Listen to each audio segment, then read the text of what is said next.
Okay, good evening, everyone. Welcome to the Tuesday, January 20th, 2026 meeting of the Litchfield Planning Board. Would you all please stand for the Pledge of Allegiance? I pledge allegiance to the flag of the United States of America and to the republic for which it stands, one nation, under God, indivisible, with liberty and justice for all. All right, we'll do the roll call of members. Michael Crotto, Chair. Jared O'Connell, Vice Chair. Letha Riley, member. Travis Tucker, member. Steve Gannon, Selectman's Rep. Okay. Not with us this evening is Jeremy. Russ and Jess is not going to be here this evening. I guess his wife is expecting a baby, so we'll wish the best to him. First item, so we don't have any appointment of alternates this evening. We don't have an alternate. Public input on non-agenda items not on the agenda for this evening. Does any members of the public wish to comment on non-agenda items this evening? Okay. Hearing none, I will close public input on non-agenda items. We'll go to number 1 on the agenda for this evening, which is the public hearing per RSA 675:7. Accessory dwelling units, section 507, size requirement changes. All ADUs will now go to the building inspector for approval. And I'll turn it over to Jay. All right, so we have looked at this a few times, so I was not going to go through everything, but I'm happy to answer any questions. I will walk through what's on the screen. I know it's hard to see. So overall, the intent of this was primarily to address recent changes in state law, which now require that accessory dwelling units, both attached and detached, be allowed by right. The way our ordinance was set up is attached were allowed by right, but detached required a conditional use permit. So the most important change that's proposed is to eliminate the conditional use permit requirement. We did add, I'll just say, in addition to that, you'll see a few areas where there are changes proposed. And the intent there was really just to bring our language, such as the definition you see here, consistent with the state's definition. And so there's a few areas where we were just making changes to align with the current state law, or I should say the changes in state law. Most of the conversation that we've had 2 public hearings on this to date, and most of the public discussion we had was around section 50704. In addition to trying to bring the ordinance into compliance, we've had a significant amount of discussion around what the maximum size of an accessory dwelling unit should be. And so I'll just read how it is written. We also kind of rewrote this a little bit at the last hearing. So this I'm just going to read. Basically, these are the performance standards, and we say one of the requirements is that it's incidental and subordinate in extent to the primary dwelling unit approved for the subject parcel of land, and the total living space of the ADU shall not exceed 1,200 square feet and shall not exceed 75% of the total living space of the principal dwelling. Notwithstanding the above, no ADU shall be restricted to less than 750 square feet of total living space. And so that was, we changed the wording in this section somewhat. The term total living space is key. We had a lot of discussion around what that means, what's included, what isn't included.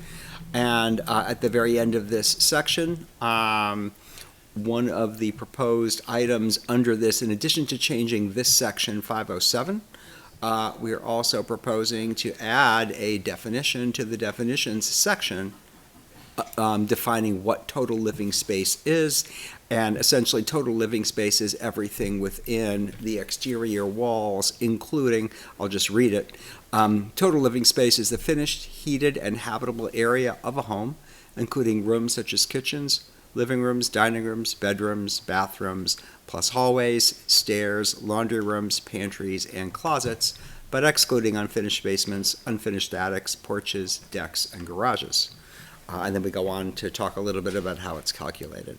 So essentially, those are really the main changes. Again, last hearing, we made some changes to how we described what was, what the size would be and how we described it. We didn't really change the substance as much. So those are the primary changes. I'm happy to answer any questions.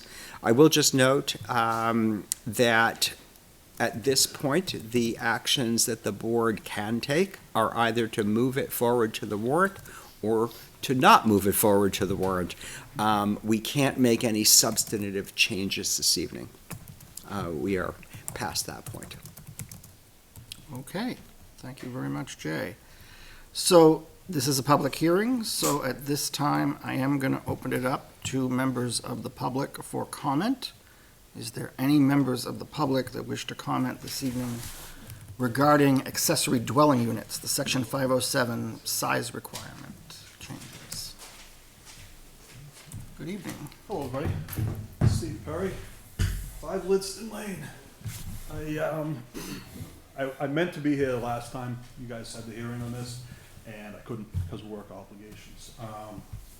Substantive changes, question mark, okay?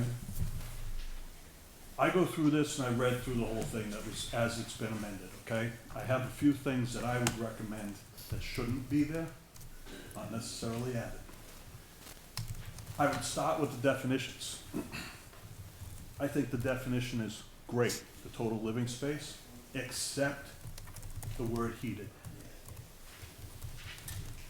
Because how do you fall in line if your outside dimensions of a unit say contain an unheated space?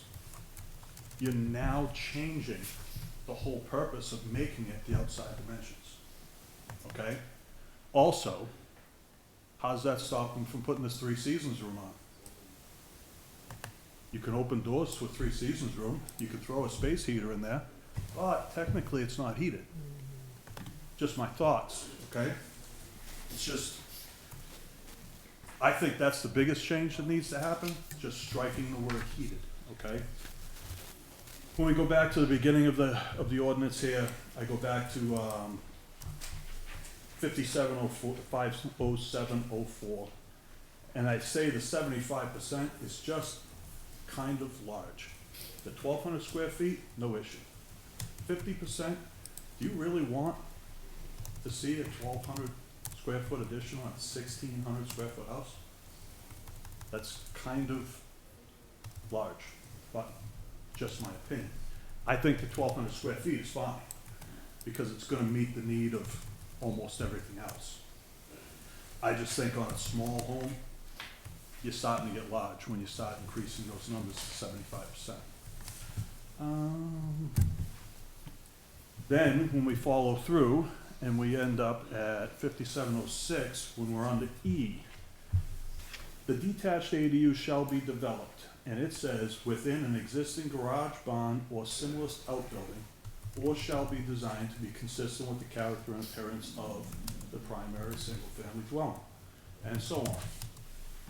I would recommend striking within an existing garage, barn, or similar outbuilding, and then again, leave the or, shall be designed, should be striked as well. And the reason why I say that is because my next thing is going to be 5707. Accessory dwelling units may be converted from existing structures, including but not limited to detached garages, barns, and other similar structures. I think after that should be struck, regardless of whether such structures violate current dimensional requirements for setback or lot coverage. Why open up the can of worms by saying that? My thoughts. And then again, heated in the definition. I'm happy to share more thoughts if anybody's questions to why I say those things, but I try to look at things and keep things as simple as possible, and sometimes more words might complicate them in the end, but I understand sometimes words have to be there as well. Just recommendations. I don't know if striking content goes against substantive changes. If it changes the substance or the meaning, then yes.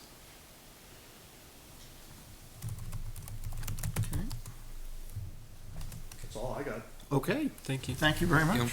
Appreciate it. Anybody else for public comment regarding ADU?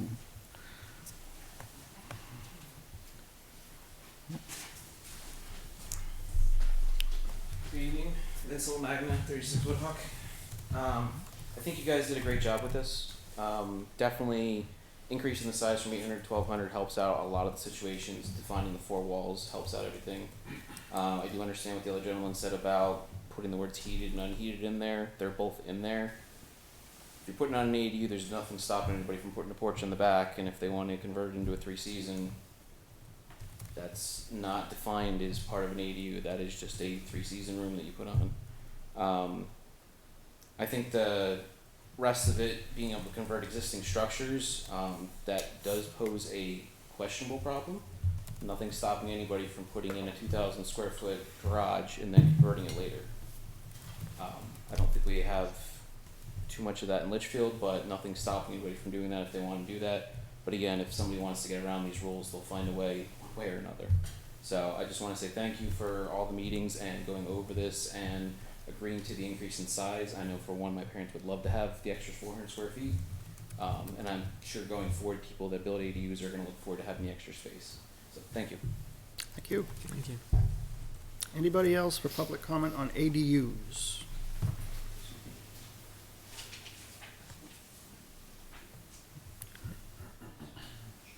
Okay. Going once, going twice. We do have a letter. Oh, yes, thank you. I almost forgot about that. Yes, I'm going to read this into the record.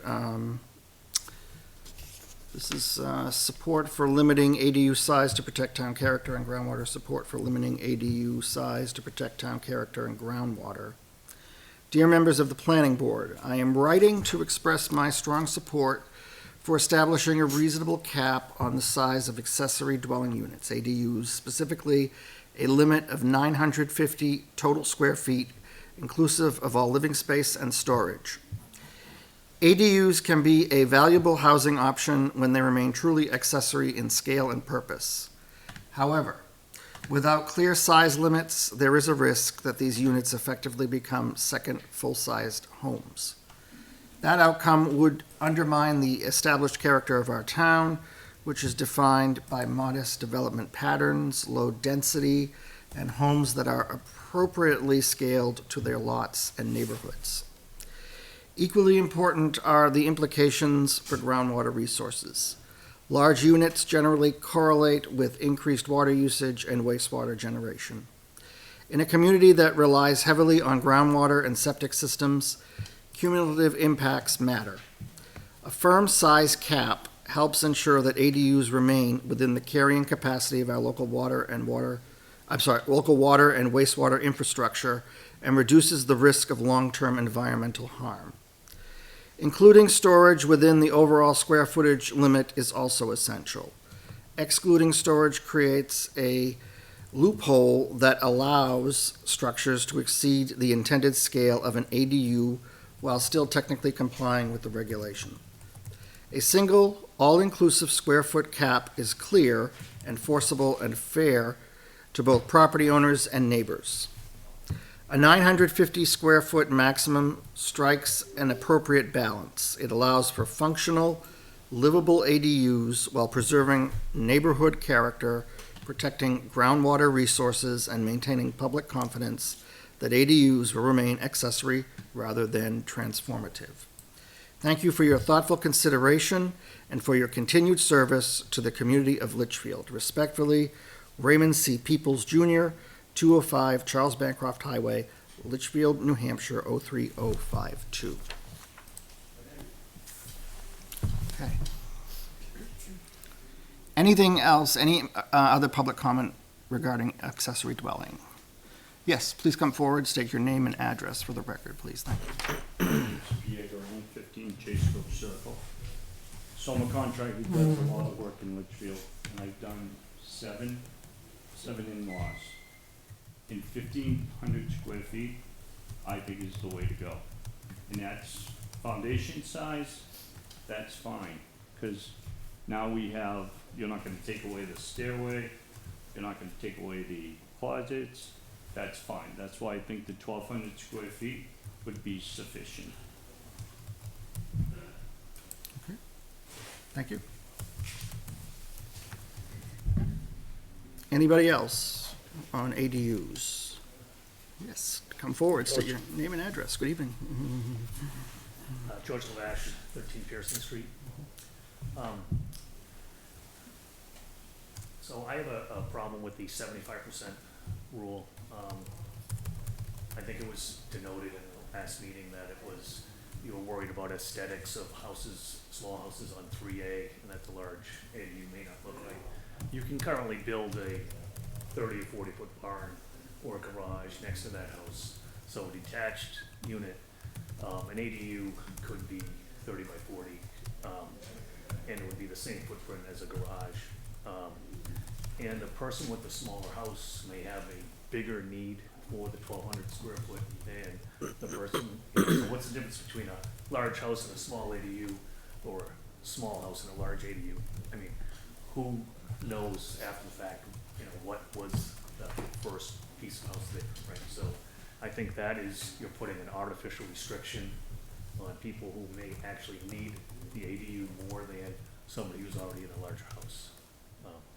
So I also thought that the 1,200 might be a little bit large. The state has 950 square feet. I'm not sure why we think we need to go to 1,200. And I apologize, I have not gone through the minutes where you guys discussed that in detail, but I would think sticking with the state limit might make more sense. But if you do go with the 1,200, I think the 75% is an artificial restriction that really doesn't make sense to me. And I think it actually could punish people, right, based upon the existing size of their house now. And I don't think that's really reasonable. And one more thing, I just drove up and down 3A. I don't think there are that many houses that would fall into the, oh my God, look at what we just built. We have a number of large garages in residential neighborhoods now that are bigger than the 1,200 square feet attached to very small houses. So if we allow that, I think you should allow the ADU as well. Okay, thank you. Thank you. Thank you. Anybody else for public comment? Okay. Seeing no further public comment, I'm going to close public input on this item. I'm going to bring it back to the board. Does the board have any questions? So, regarding the definition, I think it's not a reason to not move this forward to warrant, because it's still better than what we had before. The way that it was being done before with the building inspector, like he would have definitely not included those unheated areas as well. And yeah, I don't know what can be done and how hard it would be to regulate those types of structures like three-season porches. And regarding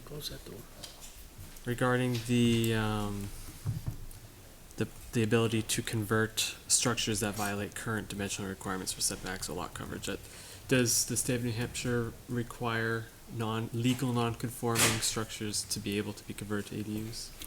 Yes, this section was taken directly out of the statute, so that is in state law. You cannot deny somebody to convert a barn or a garage because it doesn't meet setback requirements or lot size requirements. But forgive me, that doesn't mean the whole thing is then available to be used as an ADU, correct? That's right. It's still subject It's to the still limited 1,200 to the square foot. 1,200. Yes. Yeah. Right. It just means that you can't say you can't convert Yeah. your garage because it doesn't meet current setback. Yeah, and it's definitely interesting that we have comments on both sides of 75% is too large and that's unnecessarily restrictive, which is why I went with something that seems, that's why I suggested a number that seemed pretty large but wasn't too restrictive, because to satisfy to try to find a middle ground based off of what the residents want, because we're not going in the direction of Londonderry, which is just a fixed percentage. which, yeah, which is good for character, but not good for the other concerns. And I would definitely be interested in seeing if there's any good scientific data on the square footage correlation to like septic and water usage, because I think bedrooms matter more. The only situation I can imagine that would actually increase water and septic usage would be if the configuration is so large that, despite there being only 2 official bedrooms, that there's other rooms that they try to fit in there that are not actually official bedrooms that people use as bedrooms. Because the usage is generally correlated to the number of people living there, not the square footage. Yeah. And remember, you still have to get an approved septic Yeah. plan. So there's no guarantee that whatever plan you present will, so when that system fails, it's incumbent upon the owner to then immediately do that, otherwise they can't occupy. Yeah, otherwise they're in violation of Yeah. things. And I'm assuming that regulation probably comes from the state about the septic doesn't have to be redone for the current new size. Do you know if that's the case? Yeah, until it fails, right. Yeah. So you just have to have the design knowing that it's provable. Yeah. And you've got the same issue now with bedrooms. Is it a den? Is it a bedroom? Well, it doesn't have a closet. You've always kind of got that Yeah, analysis. is there any way to limit rooms that can be used as bedrooms legally? I mean, we limit it to 2 bedrooms, so it's going to come down to when the building inspector looks at the plans. Is it 2 bedrooms? Is it more? Yeah, because I've seen a plan that's come before us where there's a den Mm-hmm. that is questionable, but at the same time that was, I think, a 1-bedroom plan, so it's less questionable when it's a 1-bedroom plan with a den. It's going to vary, but a lot of times whether or not there's a closet is the driver. Yeah. So I think given there might be some minor tweaks that might be beneficial, but I don't think any of them are worth waiting an entire year, especially when our current system is out of compliance with the state statute. What about, what was suggested about the definition for 507, or the wording? That is from state statute. That's So that's the entire thing is the Yes. state statute? Okay. Yeah, because that's basically saying legal non-conforming structures, so structures that they're allowed to be there because when they were installed, they were probably legal or somehow got grandfathered in. They can be converted according to within the requirements of the other requirements. This is basically just to make it so that someone who has a lot that has non-conforming structures can still do this without an excessive burden. And we can't restrict that without being in violation of the state code. So are we comfortable with the 75%? I think that 75% will still be larger, probably, and in most cases be larger than the current regulation, other than the fact that the definition has changed. So yeah, for those who aren't fully aware, the 1,200 square foot requirement now is probably going to not allow anything bigger than what's currently being built, because people have found loopholes in the process that because it wasn't well defined before, and the prior inspectors have taken liberties that are not found in other local towns to let people build larger ADUs. So with this larger square footage, but with the square footage defined well, I don't think anything larger is going to be built than what people are getting away with now. So I think this is a good proposal. Yeah. I have a comment on somebody, I think it was Steve, talked about the heated commentary. Mhm. I understand what you're saying, but heated space is the standard that's used for calculating GLA by appraisers and assessors. So it's no different than if I use the example of a 3-season room or a, 3-season room, 4-season room, whatever you want to call it. A porch, screened, otherwise, throw in some windows on the back of the house, let's say. And the bottom line is, yeah, that does extend the back of the house out, but that's not included in your GLA because it's not heated. So this kind of matches with what's currently used for GLA for your home. I mean, where does it end, right? I don't know. We're just trying to put some stopgaps to Jared's point. We've got to make it better than where it is now. And what we're hearing from people in town is the square footage as it stands currently isn't really enough to make it worthwhile. I know when we contemplated it, for us it wasn't worth it to put on anything that was less than 1,000 square feet. That was a personal decision. That's fine. And I'm not angling for it. I'm not sitting here saying that I have a vested interest because I don't anymore. But with regard to heated, I would recommend that you keep it in there for that reason, based on the way GLA is calculated. What about the comment that was made in the letter about including storage within the overall square footage limit is also essential? Excluding it would create a loophole that allows structures to exceed the intended scale of an ADU. The only scenario I can see where that could be a problem is if someone has a lot of unfinished area, basically, or I don't think they're going to go through the effort of making a large unheated storage space for the purpose of extending square footage, because that will not be a comfortable space. And I think the building inspector can make a judgment call that, oh, this one room isn't heated. What do you mean it's not heated? It's next to a bunch of heated walls. It's going to essentially be heated. And I think that those types of things will be up to the building inspector.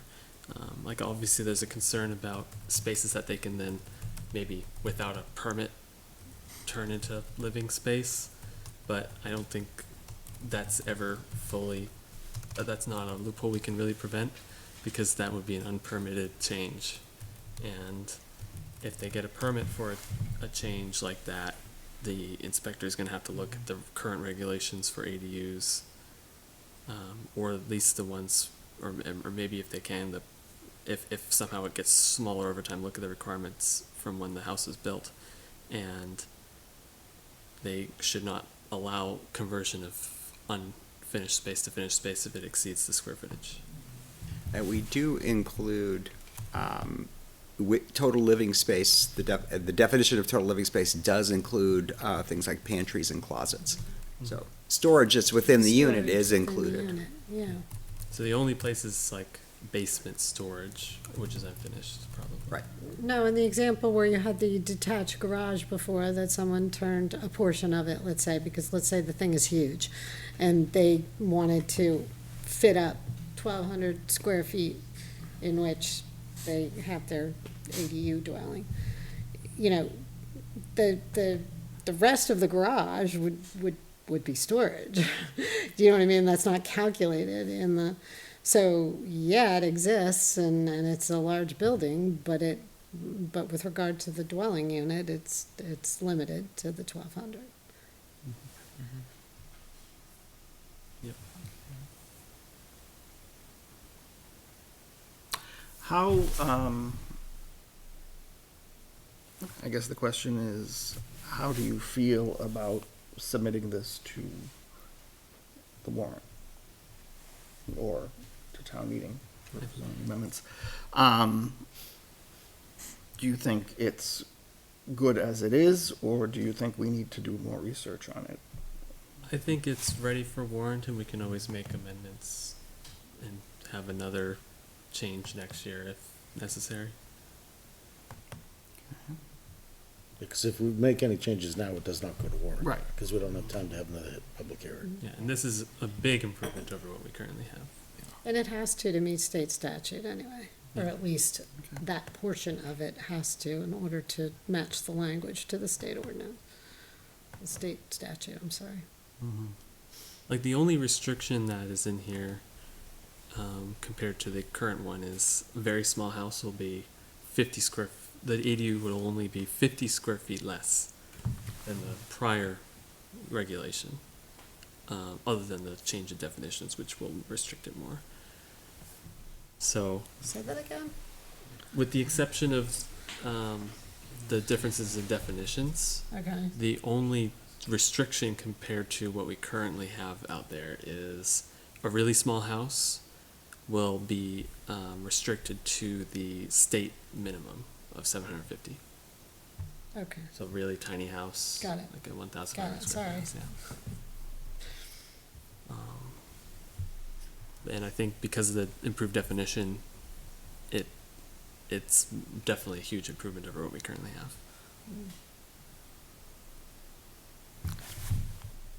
Okay. Well, does anyone want to make a motion then? I'll make a motion to send the proposed zoning amendment for the accessory dwelling units and related definitions to warrant for 2026. Okay. I have a motion by Jared. Do I have a second? Second. By Travis. Any further discussion? Take a vote. All those in favor of Section 507, the changes to Section 507 for accessory dwelling units, please signify by saying aye. Aye. Those opposed, abstained, motion passes. What do we have? 1, 2, 3, 5, 0, 0. Okay, so that will go to.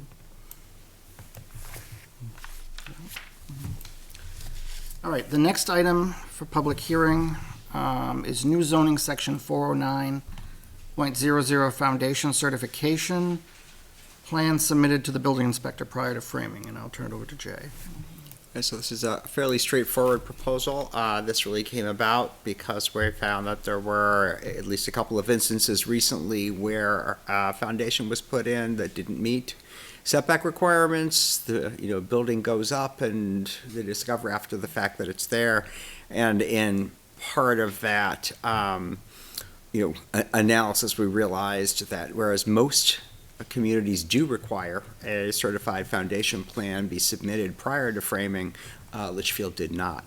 So that's what this is intended to do. It would, in fact, it would require just that. Before framing, you have to get the certified foundation plan. We did talk about this at a couple of hearings, and at the last hearing, there were a couple of changes that were made to this, and because those were substantive in nature, we are holding a hearing again on this evening, and those changes were not really that substantive, but one of them was in the third line, the prior language had said the foundation had to be submitted prior to framing. This just clarifies submitted to the building inspector. And significantly, the certified foundation plan would now also have to show easements. We didn't have easements in the prior draft, so that is now in the current draft. And that was a substantive change, of course, so. Yeah, and for context, I think a lot of the mistakes were discovered when the septic was put in, because I think typically have to get a surveying done to make sure the septic tank and the leach field are in the right spot, and then they realize, this is way too close to the house, or something like that. And then they realize, the house is in the wrong spot at that time, whereas this one, the surveyor will come out, make sure check the actual position, document that in the plan, submit that to the building inspector. And one of the changes we made was to add easements, because sometimes easements can add new setbacks or requirements to allow someone to go through a space where we don't want the building in that spot. So, yeah. Okay. Well, at this time, I will open this up to public comment, section 409. Requiring certified foundation plans. Does any member of the public wish to comment on the section 409?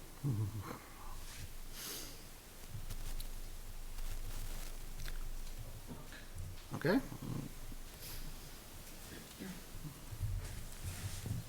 George Lash again, 13 Pearson Street. I think this is long overdue, and it's a great thing to do. So I'm glad we're doing this because it then gets thrown to the zoning board to decide whether or not the house should be torn down, right, or and moved. And it doesn't happen very often, but it never should happen. So we have had 2 of these in the last couple of months. So it's a very good thing that you guys are doing. Okay, thank you. Anybody else? Going once? Going twice? 3 times? Okay, hearing none, I will close public input on this item. I'll bring it back to the board. Any questions for the board? Any further discussion? Anything you want to add? I think it's ready for the warrant. Okay, so if anybody want to make a motion? I'll make a motion to send the foundation certification plan to warrant. Okay, I have a motion by Jared. Do I have a second? I'll second it. Second by Latha. Any further discussion? All right, take a vote on this one. All right, all those in favor of the new zoning section 409 foundation certification plan submitted to the building inspector prior to framing to be submitted for the warrant, please signify by saying aye. Aye. Those opposed, abstained, motion passes 5-0-0. Thank you.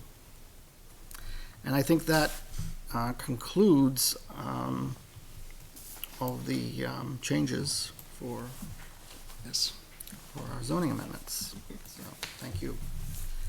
Next item on the agenda this evening, Economic Development Report. We have with us this evening Selectman Kim Queenan.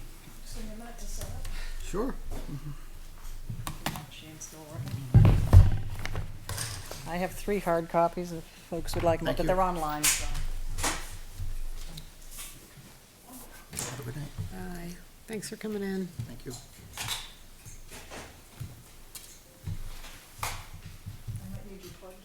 Yes. I'm ready when you are.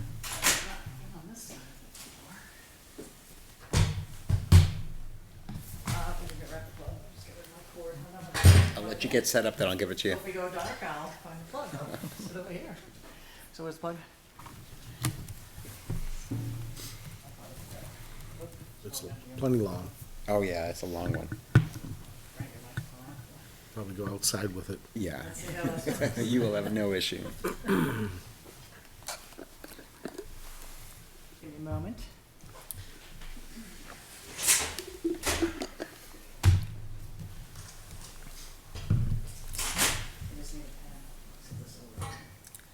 Are those hard copies up there too, Kim? I have a hard copy of the, Okay. I'll come up and get them. all right. Grab it. I prefer the paper. It's easier to see. Sure. Thank you. Jay, you have one. Yes, Steve- I do. Stephen had one. Oh, yeah. Joan, I'll show you where they are. I might. Oh, you think you have a printout of Do you them? want one? Sure, what's that? Thank you. Oh, it's on the portal. Okay. All right. Well, I think this might be the 3rd time I saw it. All right.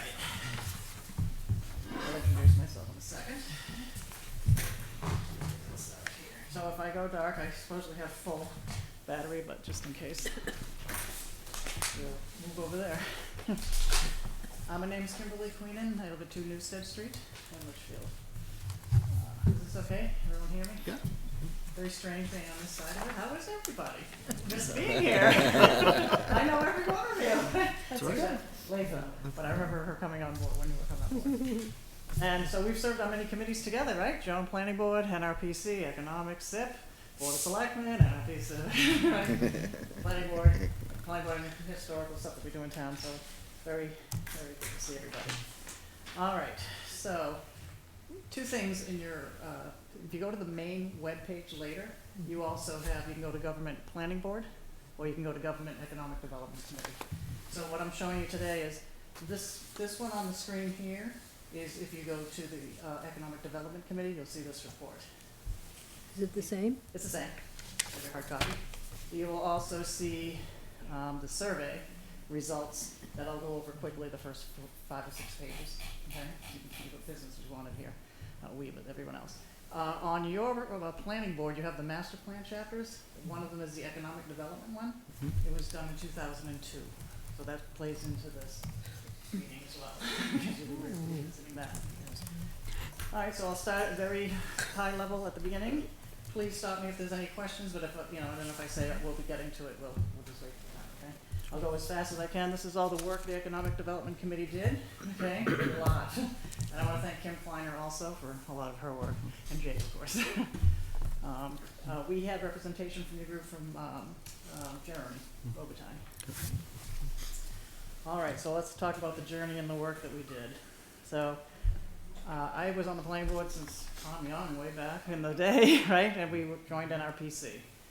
NRPC, I kept seeing the circumventional highway project, circumventional highway, right? Which is you all know what you're on the planning board, the lower part down there on the map. So we'd always see it on the 10-year plan, okay. Then all of a sudden, during a meeting, when Michael, you might have been there, I know Ralph Bohm was there, you were there, we heard that the project was going to be canceled. So I said, oh, we better go tell our town, since our economic development revolved around that back in 2002. So came back, that's high level. I told the Board of Selectmen it was talking about being canceled. They said it was dead but not officially dead, had to go through a DOT process, right? So the Board of Selectmen set a charge to develop an economic development committee to go out to the public and say, okay, if this project down there is going to be canceled, what are we going to do with that land? Right now it's our current commercial zone, part of it. So what does the public want to have for businesses here if that became available? So that was one of our charges. And if we did come back with that, what does that mean for the planning board that they would have to do? And what does it mean for the Board of Selectmen? So that's what we did, and that's what I'll walk you through. And then I'll show you, we only handed like 3 or 4 things off to the Board of Selectmen. You got about 3 or 4 things yourself to do, probably, in the next year or so. All right, so that's what we did. All right, so I think that's what we did. All right, so I'm gonna start here on this report. You can see it on your screen, and you have the hard copies, right? Is it today November 7th at the bottom, even though we presented in December, right? Because we had to wait for a forum to approve it. All right, so here we go. I guess I got to do it this way. So I want to thank everybody involved. I'm going to go as quick as I can. But thank everybody. We have page 2 of this report is really just a table of contents, right? That we're going to go through. So we'll thank everybody. We'll have an introduction. We'll tell you what our mission statement was, what we researched, what our findings were. We'll give you summaries. Final recommendations by the town board, future considerations, fulfilled tasks that we did do, cross-reference, and an appendix. So part 1. So like I said, this was not, hey, 3 people in town, go off and find what they want. Every commission was tapped, and volunteers came forward to have representation at this committee. So myself from the board, Peter Ames, Recreation, Diane Plansky, Jason Brennan.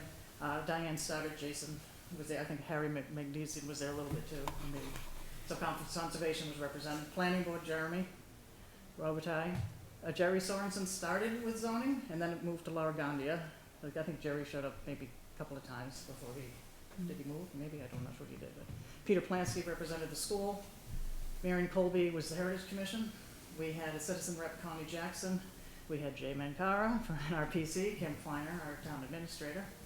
And we had town residents, which I'll get into that in a moment, and then we had, that did a survey, and then we went back and had a focus group as well with 5 numbers. All right, so just quickly, I know we all are pressed on time, but Alright, so 2023, the town of Litchfield was informed that highway project was canceled. That highway project was supposed to start early, mid 2000s, the original project, so we're talking 20-something years ago. Having anticipated that highway was going to occur, the town of Litchfield created that economic development plan that you see for 2002. If you look in there, you're going to see off-ramps, potential mall, bridges, right? You see an infrastructure for things going across the bridge for maybe sewerage, I won't say that word, but, so if you look at your plan, it's really old. So now we had to pull that out of there, is what's gonna eventually happen. So that's what you'd see today if you went into your master plan. So knowing it was gonna be canceled, the Board of Selectmen on May 2023 said we have to go figure out what a new economic strategy would be now that we no longer have that being viable. So we were formed as a committee. We had 5 charges to be set by the board we'll go over, and we will show that they were all met. So here are the charges that we were given. Create an economic survey and data collection model that would accurately reflect the feedback and the desire of all townspeople. So they wanted this driven by the town, not by some committee that goes off and says what's best for your town. Although we probably looked at some of that too, but what do the people want who live here, want to have here? Okay, establish the recommendations for that Chapter 6, 2002 plan when we're done talking with them. Advise a select board and other town boards issuing anything bylaw changes that have to happen, policy changes, regulations, zoning. But we want to maintain the consistency of the character of our town. Advocate for state, federal grants, incentives to improve anything that we came up with from this. And then try to streamline permitting and licensing and regulation functions as well. So if we want the businesses to be here, we have to make it a little more friendlier for them to get. So that was our charge. So you're gonna see me go through these, what we did for each one, and it being fulfilled. And then we get to the summary for what has to happen. Alright, so before we had to start, it's like, where do you begin, right? So I did have a little bit of experience on the planning board, no, 5 years, whatever, 6. So we were familiar with these chapters. I'm on page 6 now. So while I was here, we did work on that population and housing chapter, transportation chapter. We also did the community design chapter. Sitting out there is that economic chapter. So we gave homework to everybody to do meeting 1, to go read the master plan chapters, right? Because before you're gonna do anything, you may as well know what was the plan and how we here. So that was the first homework assignment. Everybody had to go off and read that. We came back and we did a SWOT analysis on that. Not only what we read, because that is the vision of the town, and you have public hearings on these master plans, right? So we looked at our strengths, our weaknesses, our opportunities and threats. Not just from those chapters, but just in general, at living in town. What are our strengths? What are our weaknesses? What are we being threatened by? Maybe from outside forces, whatever. So I always said a weakness is an opportunity. We always said that, right? All right. So that was another homework assignment. So we were doing a lot of research first. So meanwhile, we had to come up with this economic survey. So where did that survey come from? It just didn't land on our desk. Hey, go give this to the people, right? We had to have meetings about how do we design it? How do we make it not biased? How do we not lead them in questions? You know, how do we answer what we want? So that was about 3 or 4 meetings before we had consensus. So we did that. We had an economic survey model to reflect. So we designed the survey, and we designed how we were going to distribute it, and we gathered the results, and then we published the results in any way. So that survey was during an election cycle, 2024, right? It was March. So we had permission. We passed out the survey there. You could do it online. We had hard copies at the town hall, the library, anyway, Facebook, any way you could get it, we did that. So we had 1,153 responses, which I'll go through those results real quickly. We also, after that, we'll see, after we did that and did more research, we ended up having a focus group come forward. Oh, I just got out of it. But anyway, let me go back inside. All right, so here is your survey. Here are the results. So I only need to look at a few key slides to know what happened. So we asked, are you in favor of economic development? We had, 1,153 respondents. If you look at strongly agree they want economic development and agree, you have 70-something percent, 77% of the people. Oh, you want to know the survey? Go to if you want to see this online, go to the government economic development. Got it. Thank you. Yep, I'll let you get there. It's the survey results. I know, you can't see behind your head. I was working on it one of these days. It's like, where is it on this?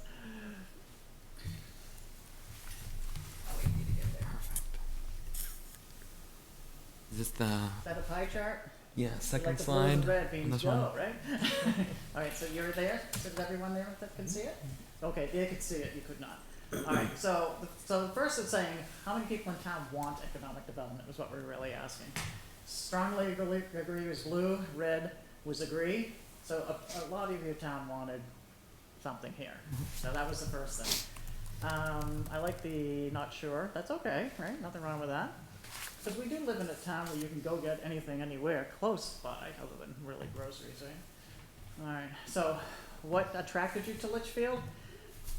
We could read here, but with the big spikes where it's convenient location, looking at housing availability, rural agricultural, again, that's one of your master plan themes, right? The town likes that, right? So these are the reasons that people were attracted to move here. So again, I just want you to look at the themes that are coming up so you realize why we made decisions that we did. Okay. Next, these are other responses. There's a lot of family-owned land, a lot of churches to select from. You know, there's a lot of things here. Peaceful, quiet, things like that. Okay. And this all has to do with planning, obviously, right? Sizes of lots and all that. 1 acre minimum. Okay. All right, so what are the most important issues? So economic development's over here, but what are the important issues you think our town has to address? Because if that's gonna happen, we need money. We would like businesses here to hopefully help with that, other than your taxes on your home, right? So what issues do you think the town was you know, over the next 5 years, did you think would be important? So let's look at the picture. You can see the list here, but let's look at the expensive things here. So they said over the next 5 years, we attract new businesses probably should start to happen. We need to control our tax increases over the next 5 years, right? That's obviously happened. Improve our school facilities, big on the minds, yeah. Preserve our agricultural, preserve our open space, protect our water. We have PFAS issues going on at this time, right? Still do. So these are what the town thinks are things that we're gonna have to address as well. I don't think is anybody surprised by any of these? Okay. And again, housing affordability, I think that one might have changed a little bit since 2024, but. All right, and there were other responses here. Find ways to generate tax base without draining citizens' wallets, big one. Real estate taxes affordable, trash pickup, you know. These were too small to really be on a chart by themselves, but they came in. So again, you can read these on your own. I like this, cap the housing, 2 acres per lot. Historic preservation, that is a theme. All right, so would you like to see new businesses in Litchfield? So you say you want economic development. There's different ways to do that. You can work from home and nobody sees you, or do you want somebody here? So would you like to see it? 82% said they would like to see new businesses in Litchfield. So again, good for those who want it. We already have what, there's other responses, already have it close by, not in our town character, you know, keep traffic to a minimum, our tax rate, keep an eye on it. Again, I'm just going, this is the vibe of the town, true, we do have a nice vibe here. Okay, so some people want no change, as you can see, highlighting that, and some people are open to a lot of change. All right, next. So what type of businesses do you want here?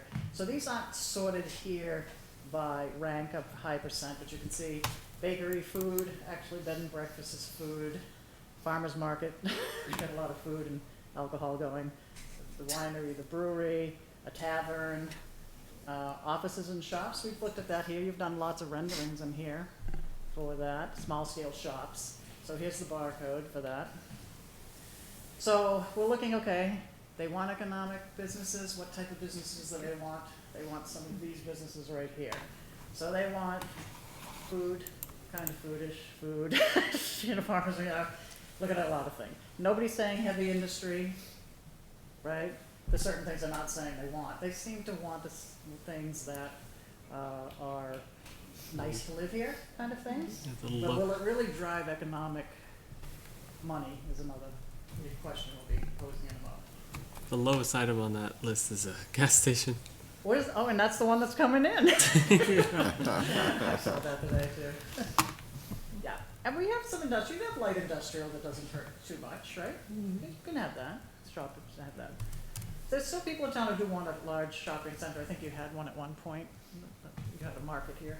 So other things, the distribution centers, right, were big, you guys handled that with the smaller warehouses on some of the roads, right? So people wanted post office, senior center, tell them, is your model. Take a look at it on arts, trades, so these are other things that people wanted in town. All right, so, again, what's your connection here? Most lived here. Who did the survey? Some had a business here.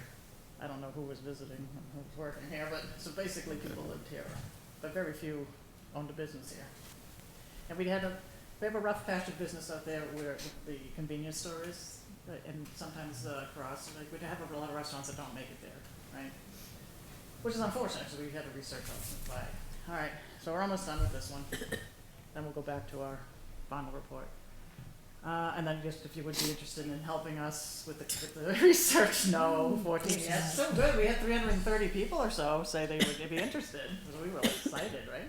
And this was a great turnout, 1,153 people, that's pretty good. It's almost as much as we get for voting. Oh, that's a good point, probably the same, yeah, because they're the ones who were there, right? But we had them doing the survey more than just voting. Yeah. Okay, so, and how many would just be interested in? All right, so that's really what it was. So you do want economic businesses, you want certain type of businesses. Realistically, they're gonna bring in money. That's where we're gonna go to next one. Okay, so back to the report that are closed. Okay, we don't have to jump out of the report again. So that was, we did all of that. So here we are. At this point, it was clear the businesses identified on those results would not offer substantial tax relief. So we're only like, what, 10 weeks into this? Well, we formed, it's after March, right? So we're about a half a year into this, right? However, they would provide the service and experience of our charm that we like in town. Also with that highway project canceled, our old economic street wouldn't work, so we had to create a new one anyway. So we have to go forward. All right, next. So we don't have to get too crazy, but we did bring in the focus group, which they were very helpful, the 5 individuals that came in. NRPC helped a lot, so did getting the stuff from the planning here. We used assessing data, so they took the focus group took the economic survey you just saw, the greater detail one, right? They looked at assessing data for taxes, MS4 maps, materials from NRPC, with renderings, GIS, right? All this kind of thing. And they gave us a lot of input on that. Our town administrator tried to go out last year and talk about town budget assessment and tax base and tax calculations, because again, people were like, we need money for taxes, for schools, you know, how are we gonna do this, and how is it gathered? So she did an educational forum there. We looked at business land use and impact, new development taxes, and infrastructure costs. What would it cost to bring some of these in? We talked about balance, right? How you balance tax with various business scenarios. So again, if this kind of business came in, what would it do with our taxes? If this kind came in, what would it do? We were trying to play with those scenarios. The highway project was now canceled. Our town admin asked all the boards to halt, asking the state any questions about that, while we would research, let the state tell us what they plan to do with that land. Right? Because we don't know if can we get it as a gift? Do we have to buy it back? You know, what are we gonna do with that land? So we were letting that ride out as we were working in parallel. All right, so this is what you said. During 2024, the following question was asked: what's the most important issues that should be addressed in the town? So on that survey, when we asked what's the most important issues you should address in your town in the next 5 years, it was the tax impact. 54% said control the tax increases, and 21% that said to diversify. You saw that on the survey. So they're clear. So we did municipal education. We don't have to go into more of that, but again, we're just using tax calculations to see what if. Town budget. So I don't know if you want me to go too much into this. I would read this on your own though, because it's very educational on how your house taxes are captured, okay? Every per $1,000 of your house, you know what your tax will be. So it gets into how a town does a budget, how the state of New Hampshire does it, But basically, what it comes down to, if you just go to the end of this, I gave you a cheat sheet. The town's overall property value increased proportionally to the mill rate, which I described. So what it's saying is when the assessed value of the commercial properties grows faster than the assessed value of the residential, the commercial sector has a larger share of the burden, right? So we don't have a lot of businesses in town, so they don't pay a lot of the tax burden. The businesses, the houses are paying that, right? So that's where we were going with that, if you want to look at that formula. And the last thing I'll give you for numbers, and then we'll move on, is your house. How is your house calculated? So the state of New Hampshire makes every 5 years it has to go out and get reassessed, so they can do that formula. They want to know what it's worth, so they can send you your tax bill, right? So after you get all of this and you look at your property tax, what it's saying is if the whole town went up in value and your house went up with it, your taxes may have stayed the same. But if you had a house that hadn't been assessed in a while, and the town went up, yours really went up higher, right? Based on the last 4 or 5 years of sales. So anyway, last thing I'll say about finances is the key correlation between the change in the commercial property values and the average change for all people in town.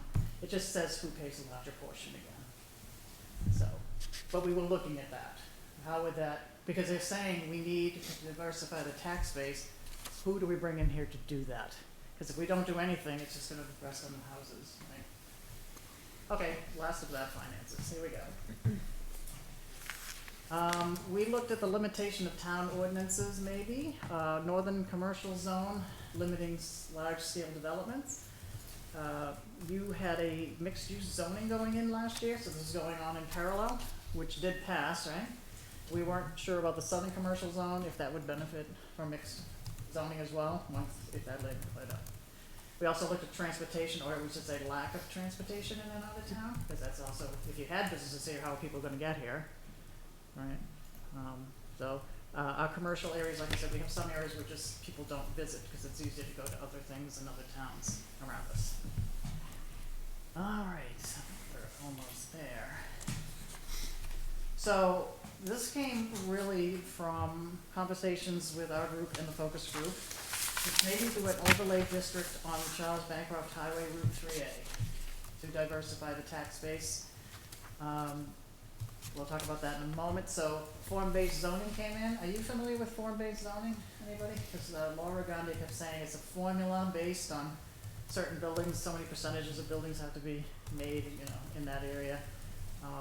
Historic district was going on at that time, but I think that warrant article was pulled the prior year, so that was going on. So we went back to 3A with a feathering approach on 3A to gradually layer in businesses between the northern and southern commercial areas, including zoning to support it. That was a potential idea we were looking at.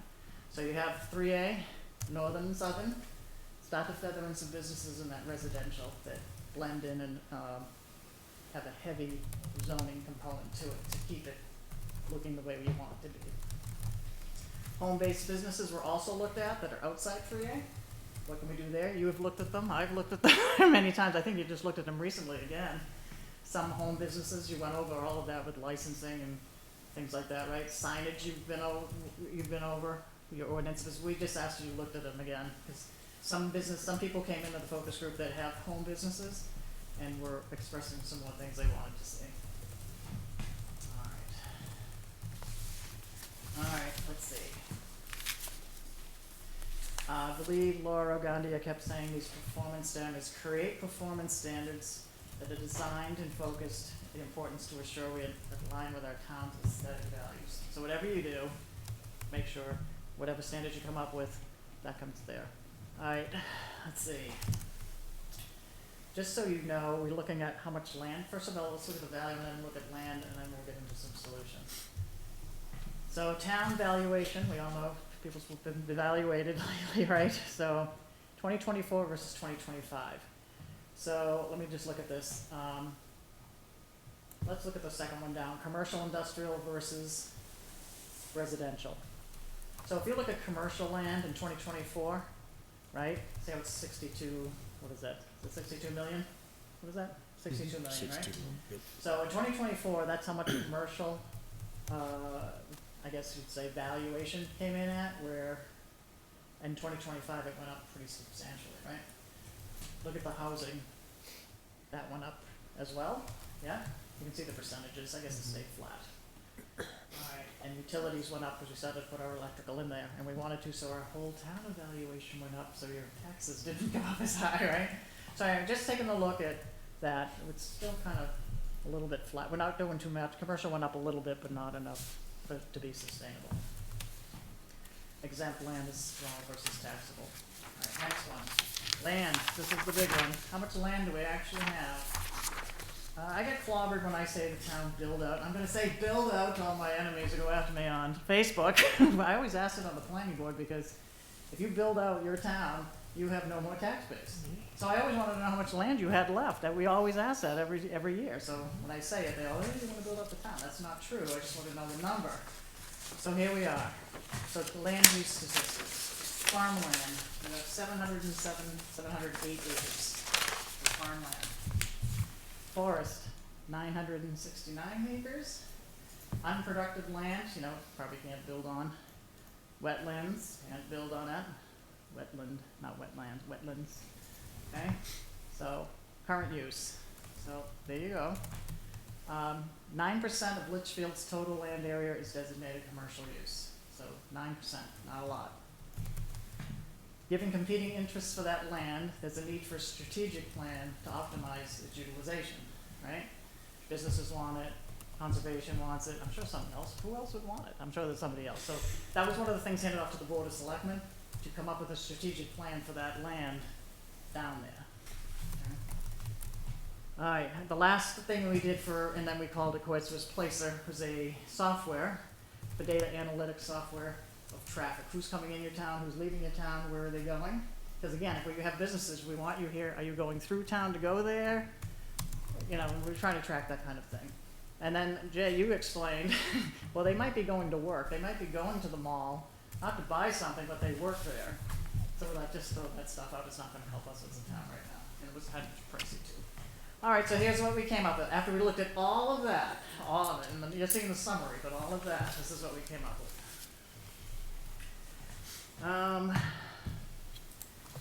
We did review and make recommendations to Chapter 6 Master Plan. Jay has that for you.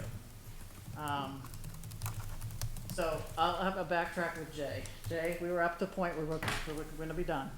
I called you and I said, you've been here a long time. I think you were here for the first master plan. What did they actually deliver to you? Because I wanted to know what we wanted. And then the second thing was, we got to come up with zoning ordinances, but we're handing it to the planning board. So I go, do we actually have to come up with the actual words for the zoning based on what we recommend? And you said, no, just give me the concept and idea. And I went, oh, thank goodness, that's your job, right? Because it's true, you have to pass it through legal. First you've got to come up with what you want to come up with the zoning and then pass it through, right? So once I realized we just had to deliver ideas from the Economic Development Committee, I was happy. So that's what we handed off to you, okay? So here's one of them, the master plan was the first thing, because that was one of our charges, right? So we looked at it, we identified items just related to circumventual highway, and we said pull them out. That was part one. Then we identified sources where to get, so you still have stuff in that economic plan. It has lots of graphs and pictures, but they're old. Thank goodness they cited their sources, so you could go and get the current version of those graphs, right? So that went in. Number 3, every master plan chapter at the bottom has a recommendation section for the future. Future recommendations, we read those. We said, hey, in 20 years, did we do any of those? Do any of these still apply? So we fixed that, threw them out, kept some, whatever. And then we put anything that we came up with for ideas that we're gonna give with you right now to put into that plan. So Jay has that now, and you can hand that off to them. It was a meeting one-on-one, just high level, and then we went to the Economic Development Committee and they agreed on the changes that we're gonna give you. So whenever that's scheduled, you have that. Alright, so here's our initial findings. So only 5 people showed up that night. That's why you see the yay, nay votes of 5-0-0. So here are the ideas. So what we did is we took all of the stuff in the book, surveys, everything. We took the common themes out of it and we voted on them, okay? And this is what we came up with. So number 1, investigate an overlay district for 3A. So I'm on page 16. Investigate an overlay district for 3A, feathering in the home businesses and businesses. Because again, you wanted bed and breakfasts, the town did, right? Breweries, coffee shop, farm to table. So that would work on 3A, you can blend them in. You could rely on the performance standards to maintain that rural charm. Yeah. The pitches, landscaping of groups, setbacks, all that. So we said, do we want to recommend that? The group said, we only had 5 people that night. 5 said yes, let's recommend that. That will go to the planning board, okay? Number And you- 2, Excuse me, and you're talking about 3A down the southern portion? yes, Okay, yeah, yeah. The whole, well, down- The whole the whole thing, portion, the whole thing. including the residential area, the whole yes. thing. Oh, So all of 3A. basically allow So- a bed and breakfast in the middle of 3A. Got it, okay, sorry. Yep, Thank so you. yeah, the residential kind of pieces in the middle, and then you get the 2 commercial on the end. Yeah. So it's, I think one person said have the bigger commercial ones at the ends and have them lighter coming in. And then other people are like, let them blend in as long as you are tough on the aesthetic. Yeah. And to be honest, that's what farmers did before they had their Mm. business on the side of their farm, right? They kind of Sure. did that anyway, but you keep the look of that. This was going on at the time, historic overlay, maintain the charm. So we didn't vote on that, you see, that we just said it's not needed for our Board of Selectmen charge, it didn't meet our charge, right? We were just there about economic. We'll let the Heritage Commission, keep working with that. Alright, the other theme, create a business directory. We don't have one to really facilitate, a nice electronic one. So, create a business directory, create a marketing website, social media that will help our businesses as well. So we all voted yes on that. That would be handed off to the Board of Selectmen. That's the green's Board of Selectmen, yellow is planning board. They also said merge 3 and 4 together, okay? Number 5, update the home business ordinances, balancing the business needs versus the residential expectations. I know you've gone through this a few times. At least I've been through it once or twice, and I know you did it after I left, so. But again, they were making some complaints about that, so just go back and I said planning board recently did this, but try to just go back and look at it if they come in, especially the ones on the list of businesses they wanted. Alright, update home business ordinance signage. 4 said yes, 1 said what? Abstain. Wonder who abstained. Planning board will review. Have to look at the minutes on who abstained. Maybe it was Jeremy. I don't know. Maybe he would have abstained one above. Alright, mixed use in the northern commercial. That was a warrant article at the time. We did not weigh in. It had just been approved by the voters, so we didn't have to. That's number 7. Number 8, evaluate commercial potential on vacant state-owned land located or adjacent to the southern commercial district. So it's not just a couple of parcels down there, there's quite a bit of parcels. So we're investigating who owned them. DOT's coming back to us slow, the state finally did. So that was still to be determined back in December. It's changed last month already, so we have determined it. The Board of Selectmen has that at this point and is gonna make the next step. So we were investigating who owned that land. There was a potential water project that might have gone on one of those properties from the state. So that was, it's public now. So that was another reason we had to kind of keep it quiet at the time. But that's not happening right now.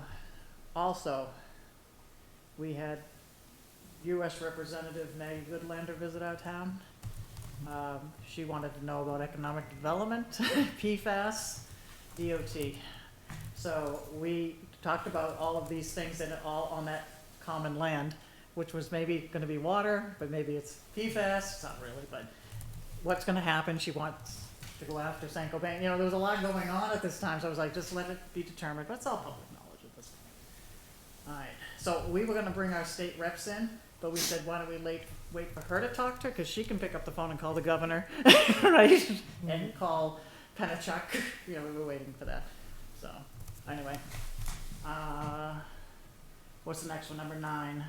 So that has been updated, the Board of Selectmen has the list, right, Stephen? We have the list of the land now, right? Yep, yep. What did they say at the public meeting? I think they said, anyone who has a house on it now has first right to buy it? Yeah, they have 3 rental properties on it, and they're offering them first dibs to purchase. Yeah. the property and homes. Then I think, I haven't figured out it might be the town next. Town has next. Right to maybe buy it, or even they know we need a warrant article. If nobody does that, it can make good New Hampshire Housing Housing Development. Authority.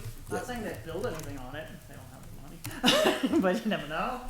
And then it would go to the market. To market, yeah. So that's, I think, the plan, if I'm not misspeaking. So right now, they did make offers, right, for the ones who rent it, and Yep. So you're looking at a potential 6 to 8 month cycle, maybe? like a year. Yeah, longer. Yeah, they also said, they'll give us time, because they know it'd have to go to town ballot to get approved, so we have time. They know we couldn't do it this year, so we have another year or so, They're not If the gonna town give you wanted the to land. acquire. if the town wanted to acquire. Yeah, they won't give you the land because they use some federal funding grants to get it, Yeah. so they can't give it to you. They have to offer market price. Yeah. So they know it's gonna be money, we need a warrant article to spend money, right? So even if we came up with, we wanna buy the property, the town would still have to approve they want to do that. But we also have to figure out, what are we gonna buy it for and do what with? Yeah, what's the long-term plan? So I think the Economic Development Committee will live on, but this is phase one, right? And live on in a while, not right away. Okay, but they still start meeting about the land. Mhm. Okay. All right, explore land between Albuquerque and Page Road. So if you go down the end of Albuquerque, you get the school on your left, you get to that stop sign.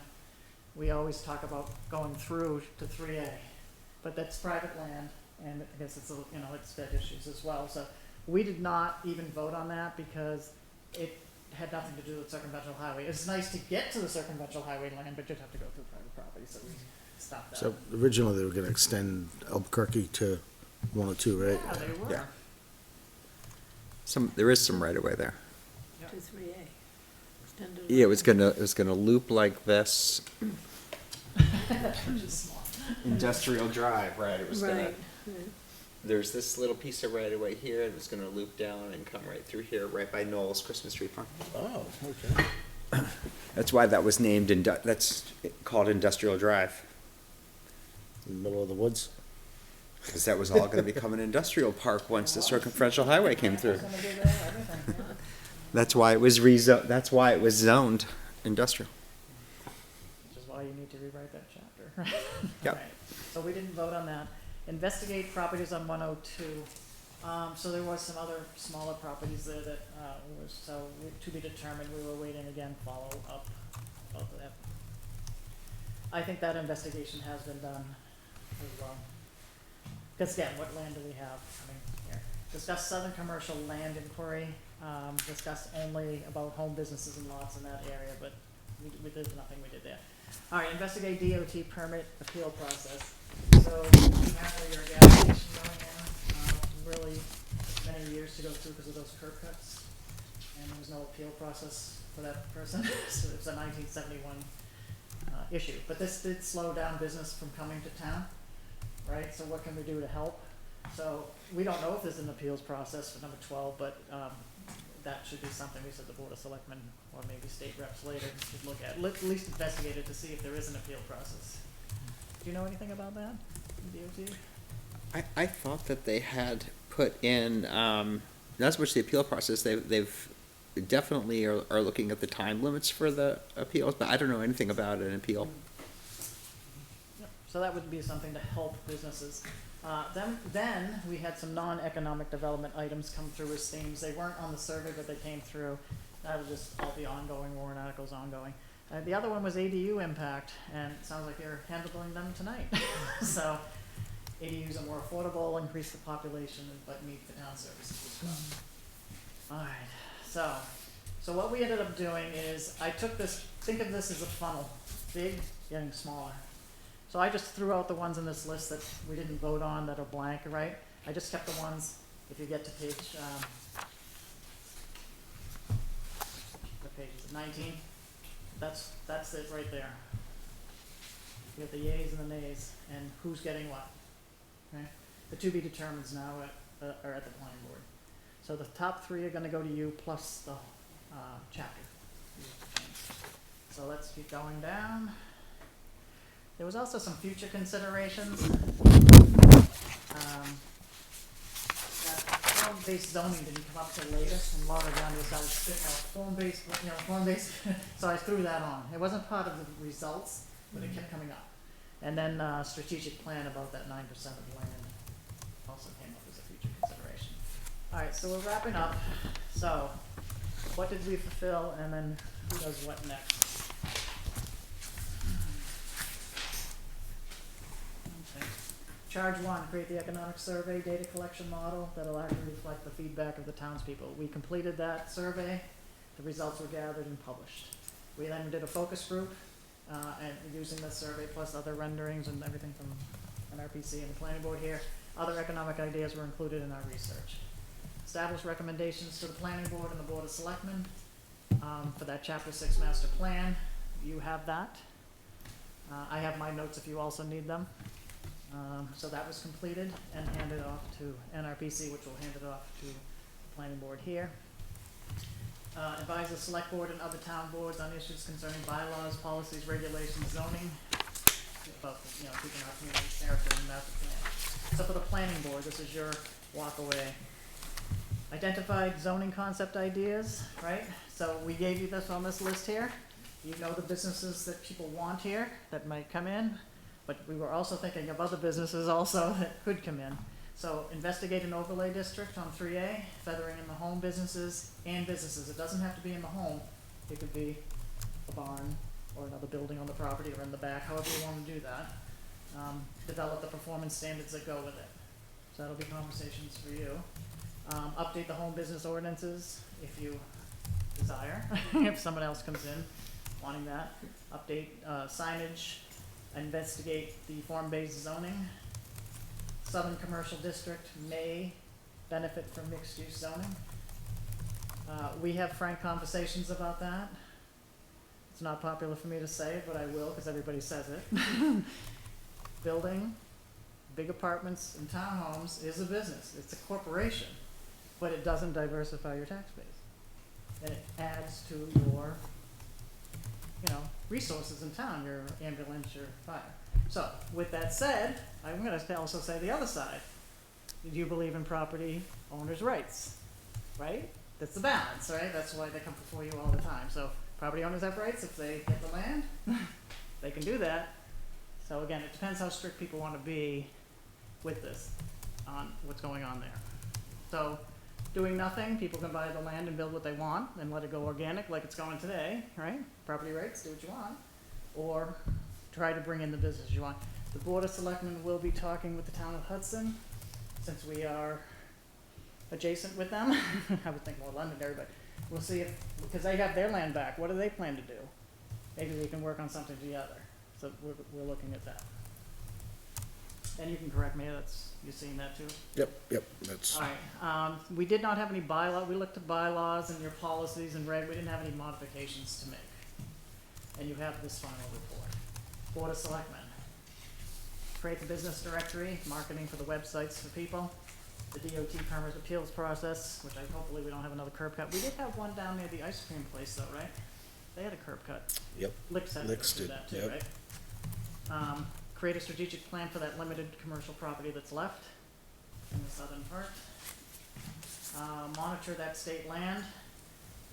See if we want to expand it or not expand it. I would say keep it, not really expand. Verify the 102 properties, so those have been done. And again, the commercial district may do it. And we have to be honest, we do not have sewage up there. We don't have a lot of things up there that maybe that does go in it. And that was that strength, weakness, opportunities, and threats. We didn't make any bylaw changes that weren't planning board to anybody else. Alright, advocate for the grants. So that was another charge. We did that.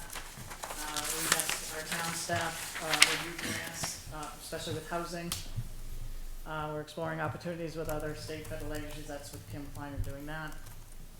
We are trying to execute plans to improve water and energy resources in town. We have all that going on, because if we can bring in the water and energy, we can bring in the businesses you may need, but there has to be the infrastructure. Charge 5, streamlining the permitting process. So, you guys did this. You did a supplemental design guidelines for mixed-use village development alternative with a net positive report, right? So again, if that mixed-use does go in the south, or more in the north, I don't know. I haven't been on the board in a while. You did create this report, which was net positive or net neutral at least, right? The DOT appeals process was a new one, and encourage our Board of Selectmen to meet with our state and federal elected officials, especially if we have to make changes economically that way. Here's a little cross-reference for you. If you want to see the charges of the 5, you can just go to these slides here, okay? And then the last thing that I will say, and Jay, I'm going to remove this, I promise you I was, is after I presented this. I wanted to just tip our hat to our town hall. We're gonna remove this because it wasn't part of the economic development charge, but it did help with some of our businesses here. We did complete, I guess, a subdivision site plan operational flow chart, so that does help expedite to get some businesses in here. Town hall has a in-house permit process for technical review committee. That is helping, right, get this, so we can at least get over some of the hurdles. With the MyGov permitting software that your building inspector uses also is trying to expedite some of that. So I will remove it because we did not discuss this at a committee, but it did help. So I did have to see it in red. It's temporary. I'll remove it and then we'll move it that up. So just in closing, and I promise I'll be quiet after that. So what you, on the planning board, just to recap, Economic Master Development Plan, 2002 is going to now become 2020 something. Whatever you're going to do. Look at the home business regs, sinus regs, if you can. The Route 3 overlay feathering district, and anything non-Route 3A as well, right? And I guess that's all I have for that. Anybody have, it's a lot, but does anybody have any questions? And think of the ones on the survey, they might become, that's what the town wants, but it doesn't mean that the business is gonna come in front of you. So think of those businesses still selfish, right? Anyone have any questions? Anybody have any questions? Do you know your charge? I'm passing the buck. It's the actual dollar. No, just joking.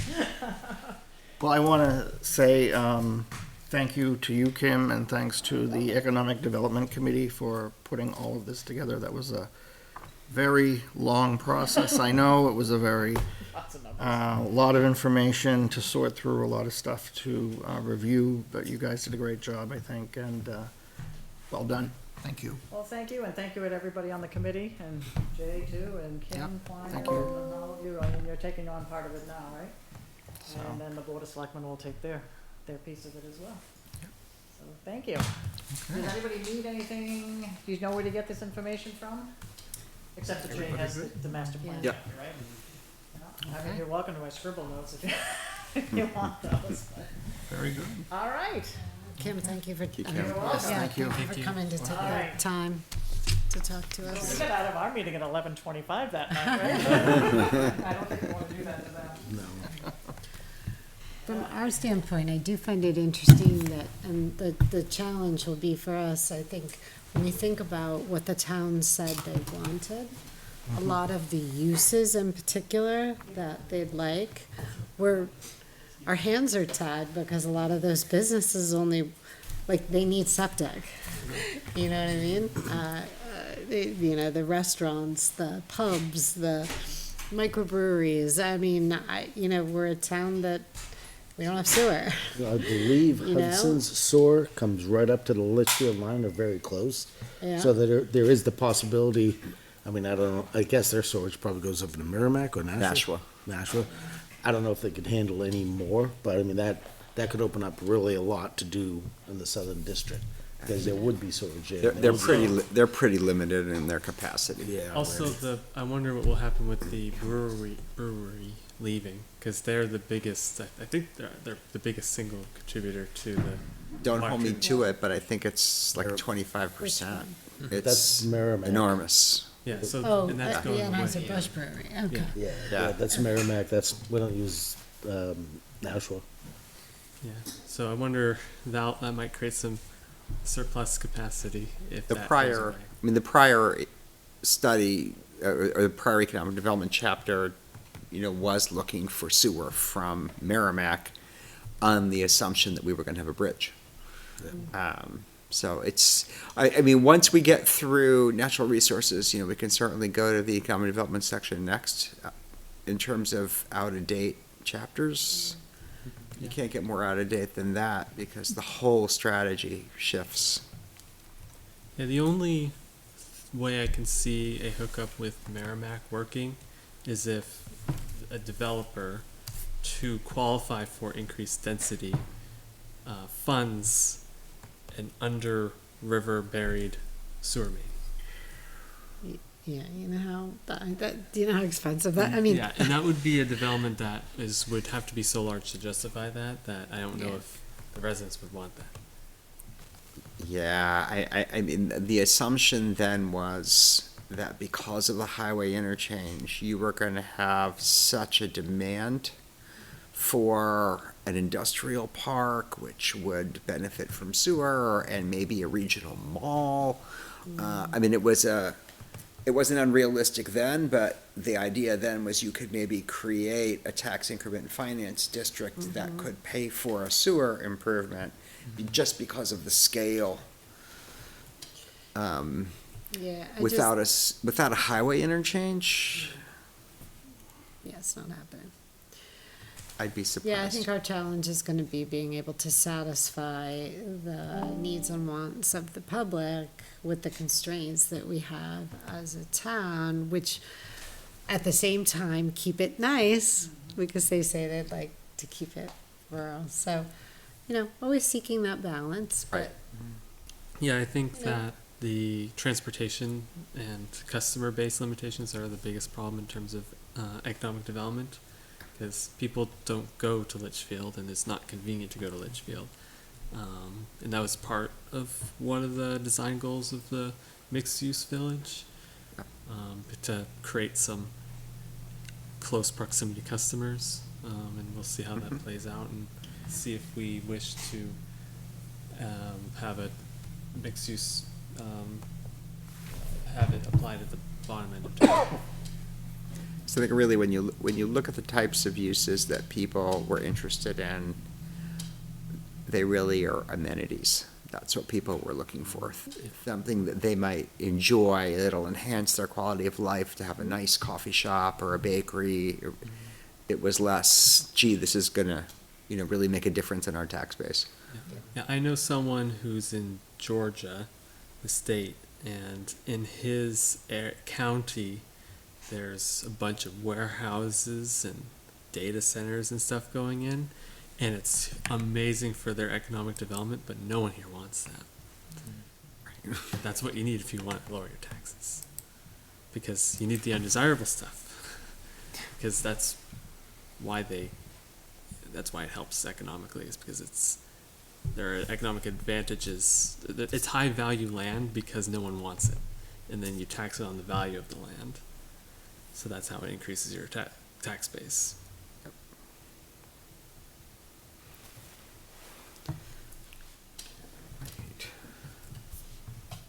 All right. Well, thank you very much. Thank you. Appreciate it. Reread those chapters on the numbers, the mill rate and all that, you'll really see Yeah. why we're where we are. That's fine.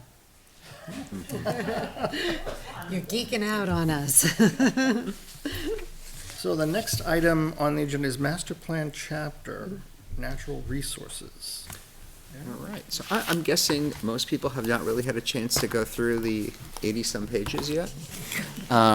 So I just thought what I would do is just kind of fly through high level and maybe just touch on a couple of things, with the hope that we can schedule this at a future work session once people have had a chance to really take a look. So, a lot of this, not surprisingly, is, somewhat dry, and it's really just kind of reporting on existing conditions. So which I think is important to have in here, but, not gonna spend a whole lot of time talking about soils and, a lot of that stuff. So it's here, absolutely take a look. Probably a couple of few areas that we might want to update, but for the most part, it's really pretty straightforward. I'm just going to flag a couple of areas I think that, as you're going through it, you're probably not going to necessarily want to read everything. But I would, direct you first to page 7. Agriculture. Obviously, agriculture is very important to Litchfield, very important, for a variety of reasons. So I think it's really worth looking at this section to see, first of all, we just want to, make sure there aren't any factual issues, anything has changed. Should this section be beefed up a little bit more? Are there additional things to emphasize? So it's not a huge section, but I think it's really worth spending some time on the agriculture section. Again, just because of its importance to the town. I did make an effort here to kind of talk about some of the different farms, their size, their significance, what they're doing. But it could always potentially be stronger. Moving on down, what's the next little area I wanted to emphasize? Again, of course, we talk about wetlands as you would expect. They're mapped, they're described. Talk a bit about conservation. The next page I was going to really zoom in on, although if somebody has a question, absolutely stop me as we go along. Floodplains. I'm going down to page 21, but I would just say the whole section on surface water, I think we might want to, I went down to watersheds, but really the comment is, I'll just make generally on this section. This is an area where I think we might want to think about beefing it up, surface water and surface water quality. So right now I'm on page 22. So first of all, See you both tomorrow. see you tomorrow. Very good. So first of all, just noting here, we have some water quality information here, and I do have more up-to-date data that's referenced, but I think this could be beefed up a little bit. I think what's significant to just note is that we do have significant water quality issues in Nessonkeg Brook and Adara Pond. And so that's kind of not really, I think it could be talked about a little bit more here. And, I'll just throw out the question of when it comes to recommendations and strategies is, do we really want to do more around potentially mitigating and trying to reduce the impacts that are causing the degradation and its nutrient load really in both cases, coming from runoff, and that's septic systems and fertilizers primarily. So, again, we don't have to make a decision now, but I think that's probably something that we could beef up a little bit more. And then you're just noting, I'm going to zoom all the way down. And again, that's not to say we don't want to talk about other things. We've got a lot in here on groundwater and aquifers. We've got a pretty good discussion here on potential threats to groundwater resources.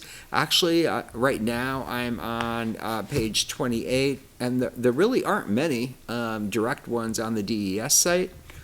I did try on page 29 to just include a little bit more of a robust discussion around PFAS, because that's the primary issue that's impacting groundwater in Litchfield. And we could probably talk a little bit more about household hazardous waste. But if you are on page 31, you can see the map of all the areas where PFAS was detected. And gosh, it's just a lot. So needless to say, I think that can be that's important to highlight here.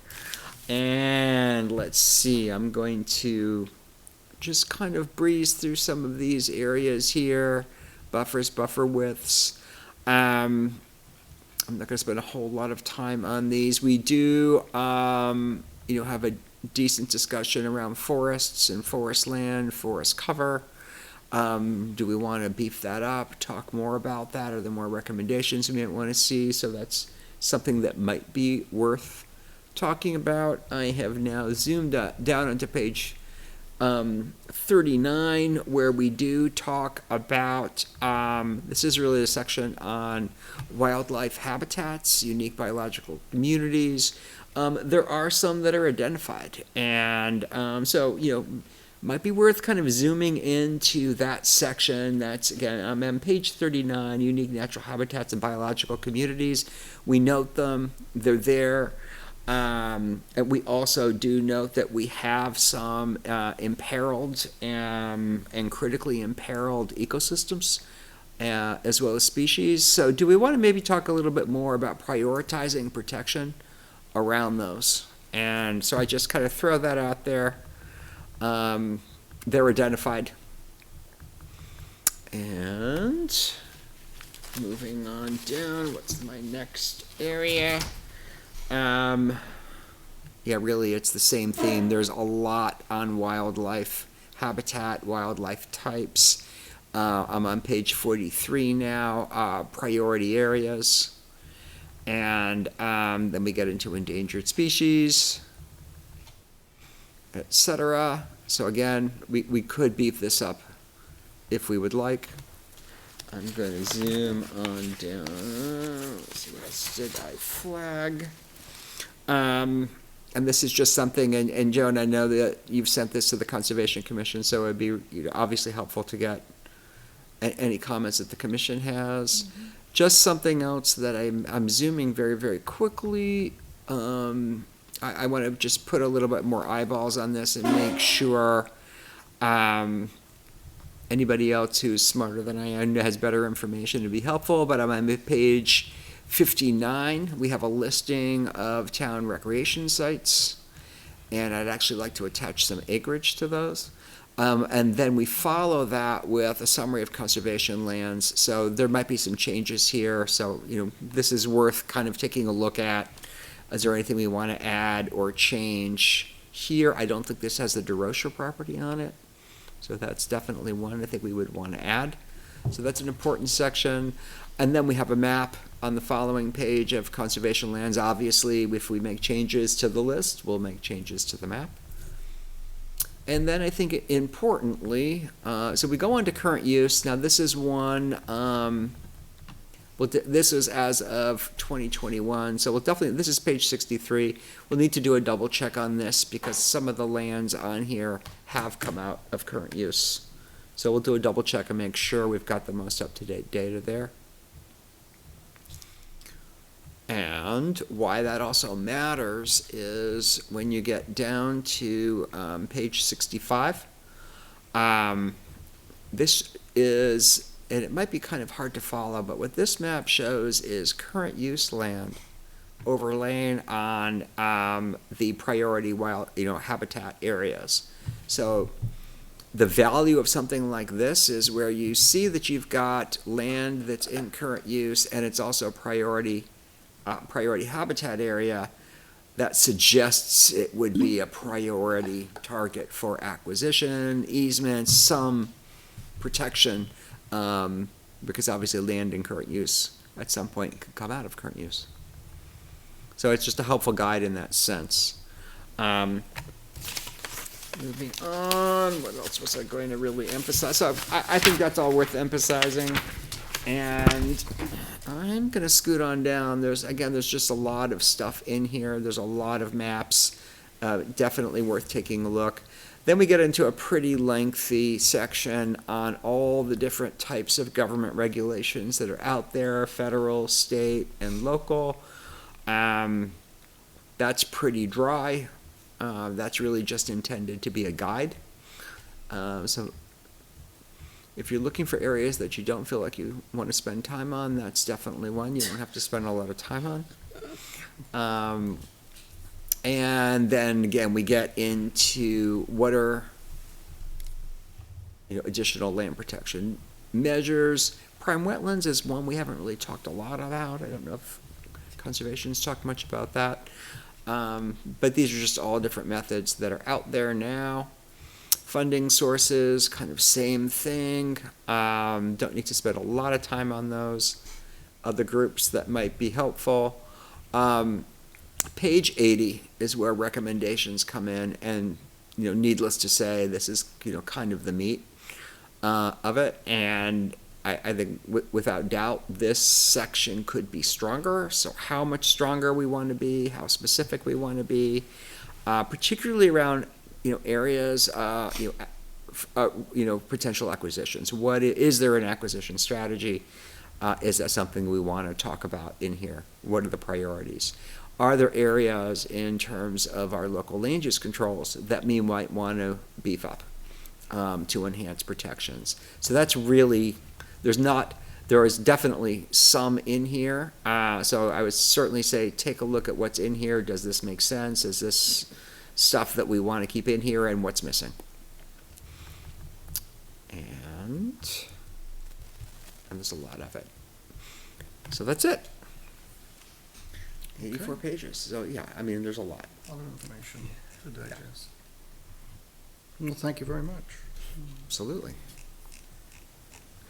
Are the changes sparse enough that a redlined version would be worth looking at, or is it so changed that we should just? Oh, from the last one? Yeah. It wouldn't be worth it. Yeah, it's so, yeah, it would be impossible to follow. So, yeah. Okay. But hopefully we'll get, a little more input. Of course, there's going to be changes, there's going to be edits, as we go along, there's going to be corrections. I think that's inevitable. Some of them will be minor, but yeah, certainly go back and take a look at the last one. But I just think it's too much. Too much is different. I noticed that some of the maps are still they're from some of them are from the 80s. Some of them are. The data itself hasn't changed, although we could certainly update the map source. But things like the aquifer maps, the aquifers haven't changed. So we're using the same overlay. Yeah. The things that really change are the land use related change. Yeah. So I noticed at the footnote, it says adopted March 2026. That's not, we're not adopting that for March 2026, are we, or are we? Not necessarily. There's always an adopted one in there. Okay. So I stuck in March thinking, maybe that's a realistic target date, but it's not a town meeting. It's not for town meeting. Yeah, but Right. but okay, yeah. I figured 2 it's- months to chew over it. and- Yeah, exactly. If it takes longer, it takes longer. That's a placeholder, really. Okay, So we'll need probably a workshop or a few workshops and then a public hearing. Yeah, I think ideally we'll have, everybody's a chance to take a look at it. Yep. We'll make edits, corrections, right. We'll have as many workshops as we need, but I would think at least a couple of workshops and then a public hearing, yeah. okay. Sounds good. I did send it to the Conservation Commission, but our next meeting is February 5th, and I really want to bring it to their attention again. It'd be really helpful, yeah. Yeah. Especially things that there's Conservation Commission should, so. We'll hopefully be on board with that. Okay. Well, certainly something to look at, and we'll be working on it, so sounds good. All right. Next item is committee reports. Any reports from any committees? Jay, anything? We've got a NRPC full commission meeting tomorrow night. This will be another heavily transportation-related agenda. So we will be talking about yet more changes. We always seem to have transportation improvement plan changes, but this time we do again. So that could be an interesting discussion. They are primarily related to the draft 10-year plan. So there was definitely some conversation at the Transportation Advisory Committee on why, if it's a draft 10-year plan, it has not been approved by the legislature yet, are we making changes now? But nevertheless, that's what DOT is recommending. Probably of biggest interest here, one of those will be moving Corning Road out because that one's getting pushed out of the 10-year plan. But nevertheless, that will be on the agenda, and also on the agenda is whether or not the commission wants to vote to take a position on a potential toll increase and a potential gas tax increase. Those would be separate items. Yeah, with the tolls, they recently switched to cashless, or are about to Yes. switch. And I think the mail is more expensive than the toll. It's just like, why would you even do that? Because it's just for the process, but they're losing money, I think, based on the cost of the postage.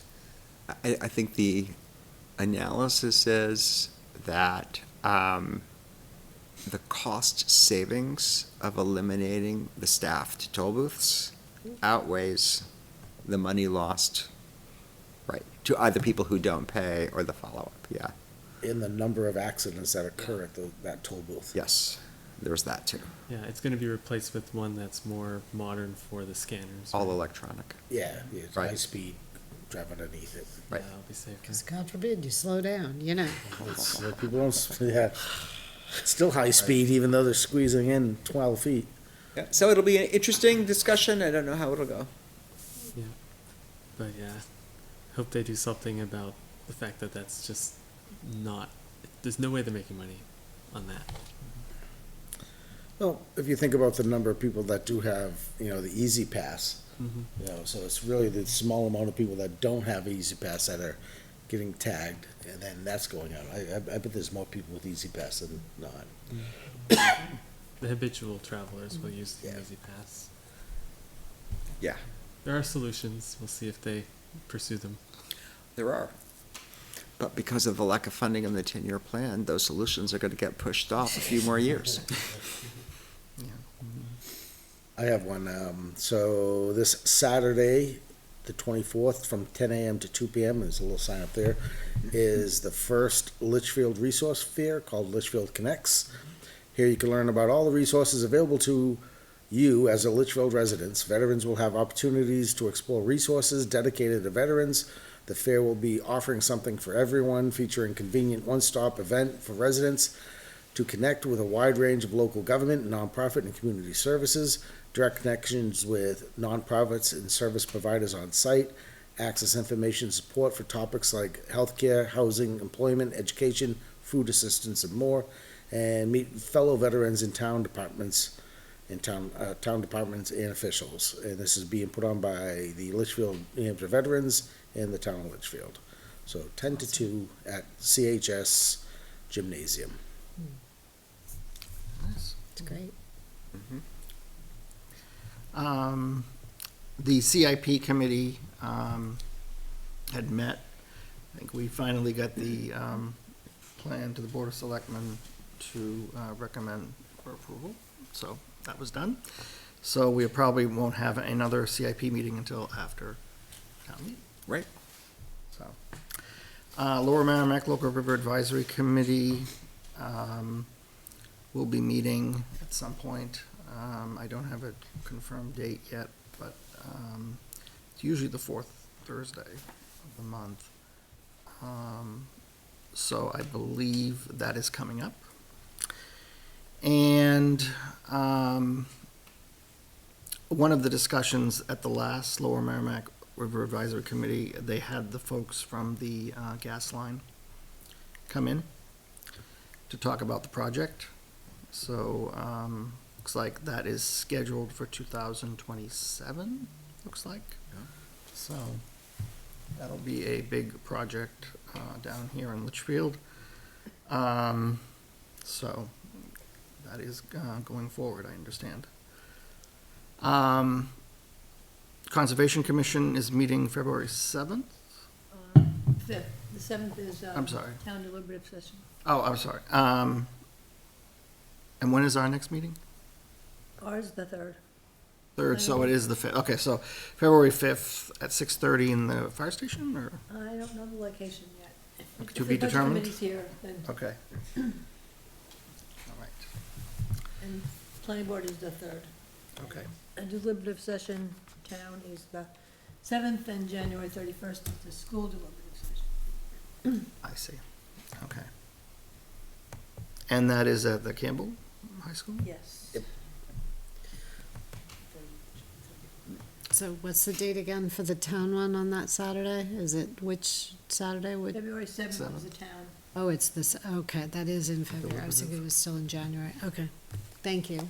So we'll have to discuss who Right. is speaking with that. So we have a whole bunch of stuff that's going, for the zoning amendments.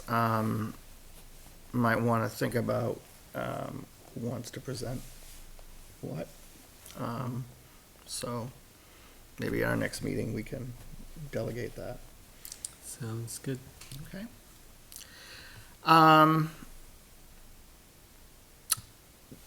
Let's see, we have the approval of the January 6th, 2026 minutes. Did anybody have an opportunity to take a look at those? Have any questions? Concerns? Anybody want to make amendments? Or you can approve them as they are written. I looked it over and I didn't see no issues. I didn't notice any issues, Yeah. but might still be some small ones that I missed.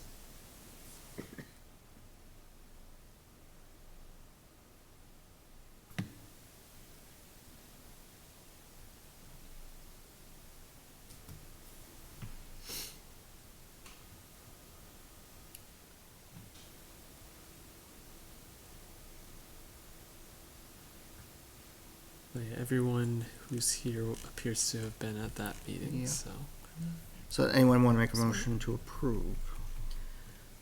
I'll make a motion to approve the minutes of January 6th, 2026. I have a motion by Letha. Do I have a second?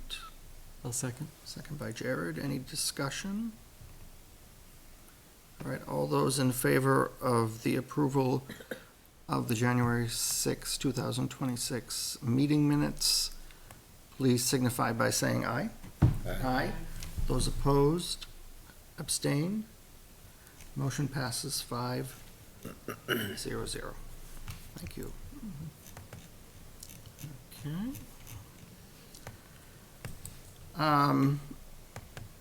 Jay, do you have anything else this evening? I do not. Joan, do you have anything else? No, I don't. Just one quick thing. Looks like we have some terms expiring in 26. My term is expiring, Oh, no. and Jeremy Robertoy's term is expiring. Looks like those are the only two. So I'm not gonna make a decision tonight, but, obviously, myself and Jeremy, I'll let you know next meeting. And Jeremy, and just let Jeremy know, I guess, and, find out if he's gonna continue onward, so. Yeah, we should figure out what his intention is. He's missed a lot of meetings. It would be nice for him to go to an alternate and Jesse to move up. Yes. Something to think about. Okay, Yeah, that would be my recommendation as well. okay. So, Kim Kleiner had asked, to find out whose terms are up, so that's why I brought it up. So next meeting, we'll make a decision. How long have you been on the planning board? Not as long as Joan, but he's getting up there. Not as long as Joan. I don't think anyone can beat Joan, no. 2011. Wow. Wow. 2011? Yeah. Wow. Yeah. So almost as long as Joan. I think you've got a couple years on. Okay. Anybody have anything else this evening? If not, I think that concludes our business for this evening, for the Litchfield Planning Board. And with that, I would entertain a motion to adjourn. So moved. I'll All right. second. Second by Travis. Any discussion? All those in favor, signify by saying aye. Aye. Those opposed, abstained, motion passes 500. Thank you for joining us this evening. We will see you in February. Have a good evening. Good night.